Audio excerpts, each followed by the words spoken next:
Okay, that's better. Hi there DPC and welcome to my tea party.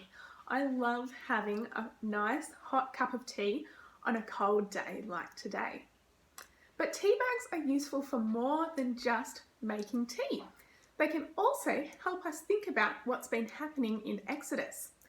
You see, a tea bag is kind of like Egypt, and the tag is kind of like the Israelites. So you've got an E for Egypt and an I for Israelites.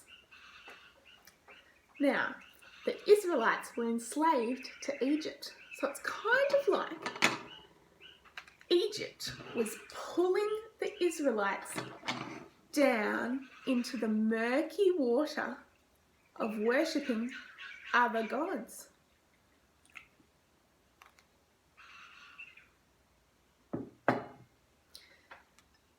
See, as this tea is brewing, the water's getting murkier and murkier. But God freed the Israelites from their slavery to Egypt. He cut the tie between them so that the Israelites were free. God gave the Israelites the festival of the Passover to help them to remember that God freed them from slavery to Egypt. But it's not just the Egyptians that sin by serving other gods. You see, you and me, we also sin. We also do things that displease God. But Jesus did something pretty special. When he died on the cross, our sin, the tea inside of our tea bag hearts, was poured out on him.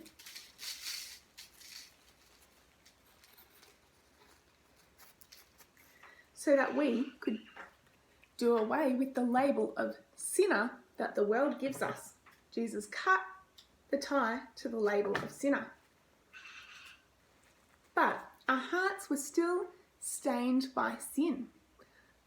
So God gave us a new heart, a new clean heart without sin, so that we could live in a way that pleases him with the help of the Holy Spirit that lives in us. He gave us a new label as his loved children, his redeemed children, rather than as sinners. God gave the Israelites the Passover festival to help them to remember what God had done in freeing them from slavery to Egypt. I wonder what you could do to help you remember that God has freed us from slavery to sin by cutting the tie between our sinful old way of life and giving us a new heart.